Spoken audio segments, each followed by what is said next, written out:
এই সুবল হলো বিভীষণের পুত্র তরণী। যখন রাম রাবণের যুদ্ধে একে একে সকলে নিধন হয়েছিল,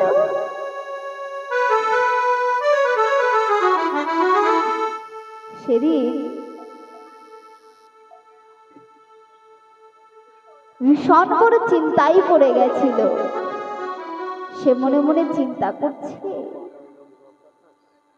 আজ যুদ্ধে যাবার মতো তো আর কেহ রইল না।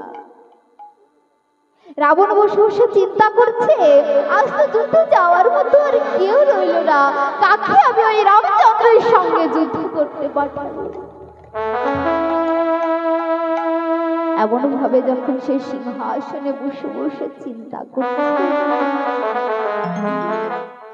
তখন তরণী এসে বলছে, ও জেঠু, জেঠু তুমি অমন করে বসে আছো কেন, কি হয়েছে?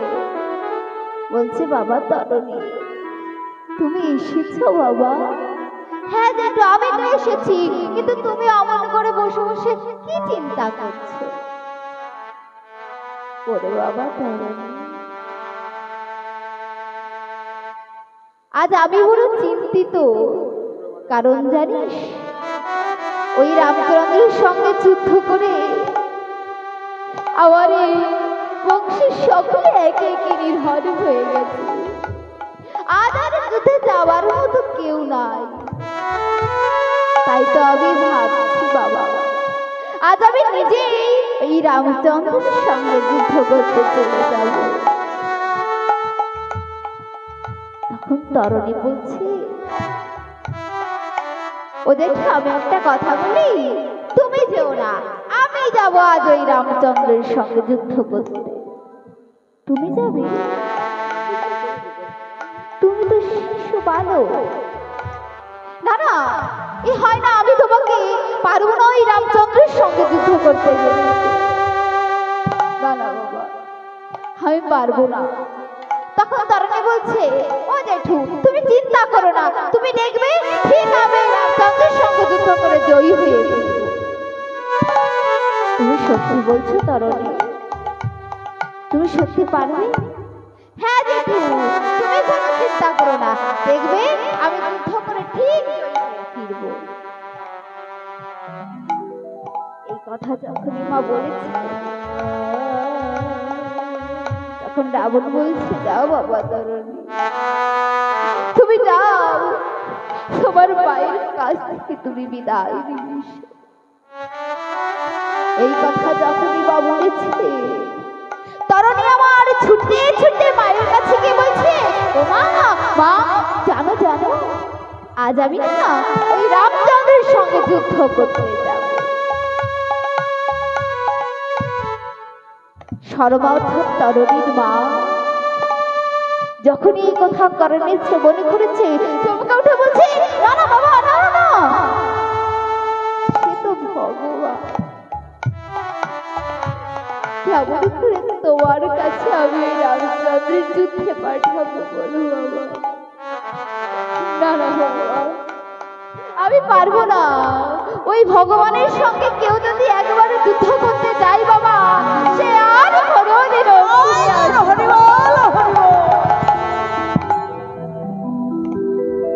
তখন তরণী বলছে, তুমি কাঁদছো কেন মা? তুমি দেখো না আমি কত ভাগ্যবান, যদি আমি সেই ভগবানের হাতে নিধন হই। আমার মতো ভাগ্যবান আর কেউ হবে না মা। তুমি আমায় একটি আশীর্বাদ দাও মা, আমি ওই রামচন্দ্রের সঙ্গে যুদ্ধ করে জয়ী হয়ে ফিরব। তখন তরণীর মা কেঁদে কেঁদে বলছে, ওরে আমার খোকন সোনা, তুই চলে গেলে আমায় কে মা বলে রাখবে মা?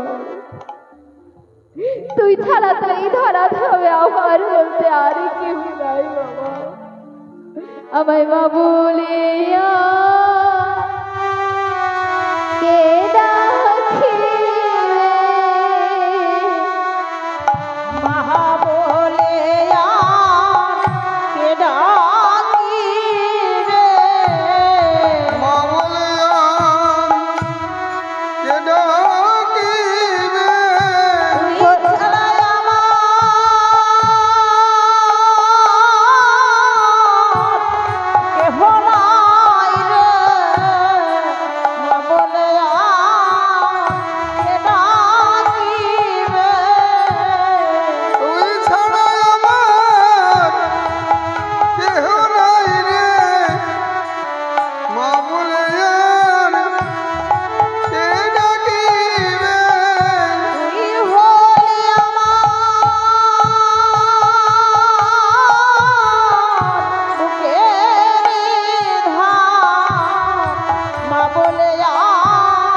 আমায় কে মা বলে ডাকবে বল,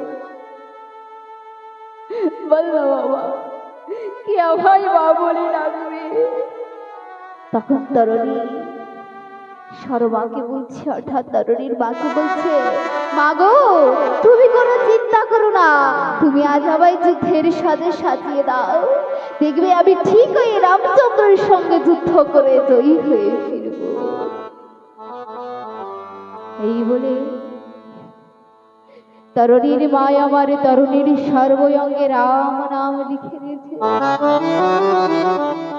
এবার তরুণী আমার যুদ্ধক্ষেত্রে গিয়ে হুঙ্কার ছাড়ছে, কোথায় রামচন্দ্র, এসো, বেরিয়ে এসো, আজ দেখি তুমি কত বড় বীর যোদ্ধা, এসো তুমি আমার সঙ্গে যুদ্ধ করো।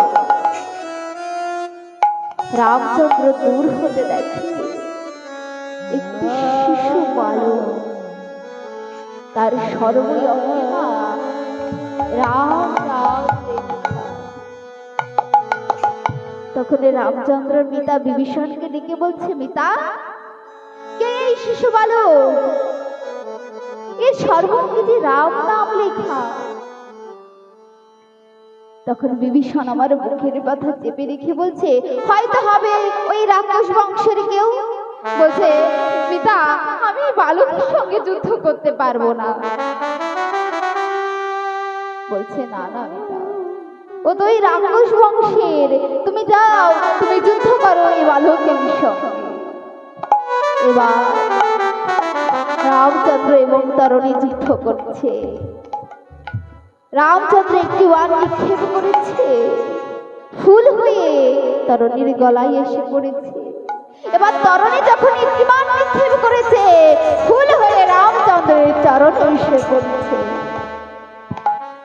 এইভাবে যখন কিছুক্ষণ বা যুদ্ধ হয়েছে, তখন রামচন্দ্র বলছে, পিতা বিভীষণ, আমি এই শিশু বালকের সঙ্গে তো পেরে উঠছি না, আমি পারবো না এই বালকের সঙ্গে যুদ্ধ করতে। তখন বিভীষণ দেখে তরুণী একটি বাণ নিক্ষেপ করছে, শীঘ্রই দুটোই রামচন্দ্রকে বলছে, পিতা তুমি ওকে ওর কণ্ঠে বৈষ্ণব বাণ নিক্ষেপ করো। এবারে যখনই মা রামচন্দ্র তরুণী কণ্ঠে বৈষ্ণব বাণ নিক্ষেপ করেছে, তরুণীর কাটা মুন্ডু হতে শুধু রাম জয় রাম জয় রাম জয় রাম জয় রাম জয়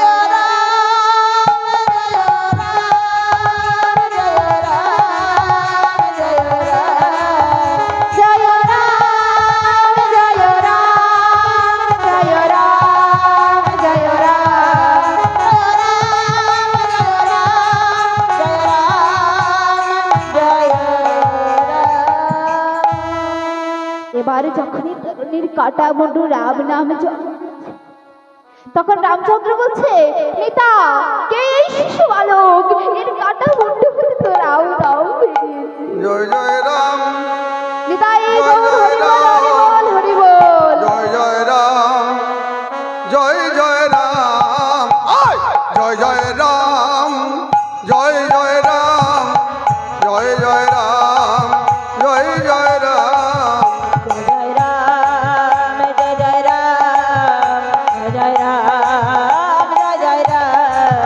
জয় রাম জয় জয় রাম জয় জয় রাম জয় জয় রাম জয় জয় রাম জয় জয় রাম জয় জয় রাম জয় জয় রাম জয় রাম।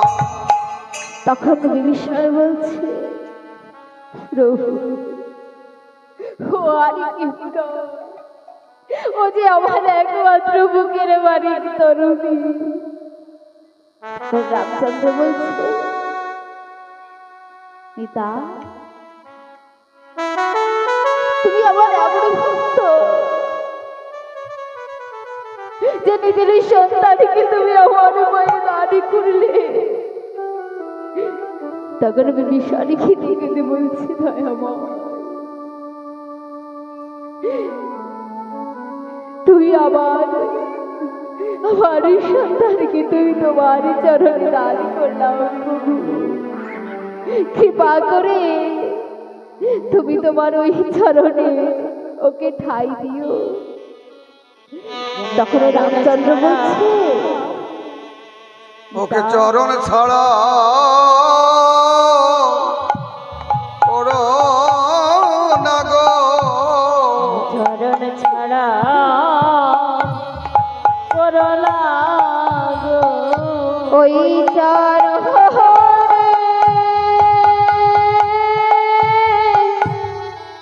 আশ্রয় দিও, ওকে চরণ ছাড়া করো না গো। তোমার ওই চরণে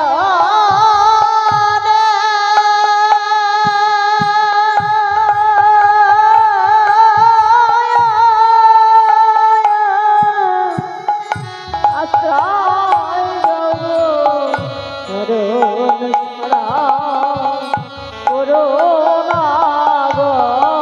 তোমার ওই চরণে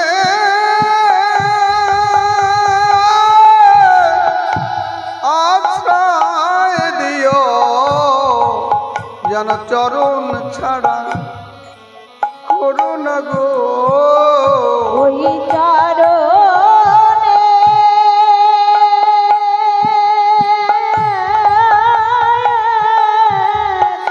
ধরে রেখো, যেন চরণ ছাড়া করো না গো। চরণ ছাড়া করো না গো, ওই চরণে আশ্রয় দাও গো, চরণ ছাড়া করো না গো। তখন রামচন্দ্র বলছে, পিতা তরণের কাটা মুন্ডু হতে যে সুবল বেরিয়েছে, আগত তাপার যুগে ও হবে আমার অন্তরঙ্গ সখা, আর ওর নাম হবে সুবল।